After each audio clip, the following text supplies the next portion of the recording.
What's up? So I got a question from my man named Dave. He's in Pennsylvania, and he wanted to know, he's been hearing all this talk about intermittent fasting, and he's been real excited to do it, but he's afraid that if he starts it, he's just going to fail because he's used to eating it at a very early time in the day, and he just doesn't really know how to go about starting it. So I'm going to give you guys some tips, something that I did personally that helped me in the beginning, and also just to kind of reassure you that your body will adapt to anything you do to it. So any sort of fundamental change, especially when it comes to like your meal timing, is gonna be met with a brief period of symptoms that are associated with that change because your body prefers routine. But none of them are serious. None of them are anything you can't handle. It's really not a big deal. And some people don't really experience much of a change at all. But what I'm gonna suggest you do is do what I would say is like the minimum length of time for a fast. And this is actually a very effective and popular method. It's where you fast for 16 hours and then you have 8 hours within a 24-hour period to eat all of your meals. This is like the 16-8 method developed by a guy who created this really popular blog called Lean Gains. This is one of the pioneers of increasing the popularity of intermittent fasting. So I would recommend starting with that. So a popular window is your first meal is around noon. You stop eating around 8 p.m.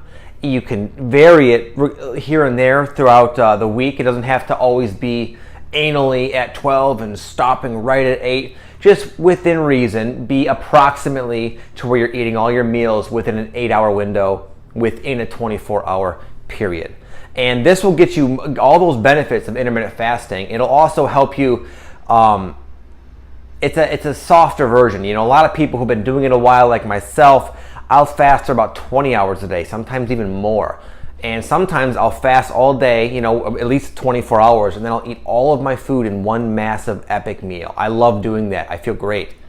But don't feel pressured to do that because it's easy for me, and it will be easy for you, but it's not going to be easy yet. Because when I started, I was somebody who had a very active metabolism, a very active lifestyle. My body just likes food. I have to eat a little bit higher amounts of calories than normal people. And I was used to eating right when I woke up all the way till like close to bedtime. I was always eating. So for me to like skip breakfast and not eat until noon for about a period of a week, it was pretty hard for me in the sense that I was thinking a lot about food. I felt a little fatigued, and definitely when it came time within a couple hours before I was able to eat, I was pretty irritable. But this went away very quickly, and when I started it, I really didn't have any cool techniques to make the fast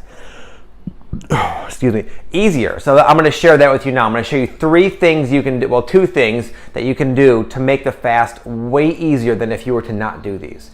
And the first one is to strategically distribute some sort of caffeine intake. I would recommend taking up the habit of black coffee. There's actually a lot of benefits to it, and it makes the fast go extremely easy. So what I like to do is have a cup of coffee when I wake up, just because I enjoy it, but then I'll have another cup around, like, I don't know, a few hours before the end of my fast. Because a few hours before you're gonna eat is where you're kind of in the fast, you're hungry, you are out of food, but having a cup of coffee will completely take away your appetite, and it'll also increase the natural focus and alertness that you get from being in the fasted state. So the combination of the caffeine and being in the fasted state is a very highly desirable and pleasant and productive state of consciousness to be in. It's awesome. And that's why I think so many people will just extend their fast, because they feel so fucking good. You get past the point of hunger and you're just like in the zone basically. And having coffee at the right time certainly can help with that. Now, if you start to get really hungry, this is my second tip. Have a very small serving of fruit, really close to the end of your fast. Don't do it too early because you don't need it. And this is because the hunger pangs that start to come on towards the end of your fast, especially the longer ones, are not so much that your body must have food, because your body can go for weeks, a very, very long time without food, without like you dying or anything. But what happens is your liver starts to become empty of its glycogen stores. And glycogen is just stored up food, stored up carbohydrates that your liver will distribute into your bloodstream to be used as energy. But once your liver glycogen is out, that's when your body starts coming on with some even more, maybe more intense hunger symptoms. but you don't need a massive meal to replenish your liver glycogen. That's why fruit is perfect, because fruit is primarily carbohydrates, and it will replenish your liver glycogen, and therefore those hunger pains will go away. And the fact that you've been fasting, a small piece, a serving of fruit is going to kind of really be quite satisfying. It's going to fill you up, and it will at least buy you another hour or two before you really have to eat.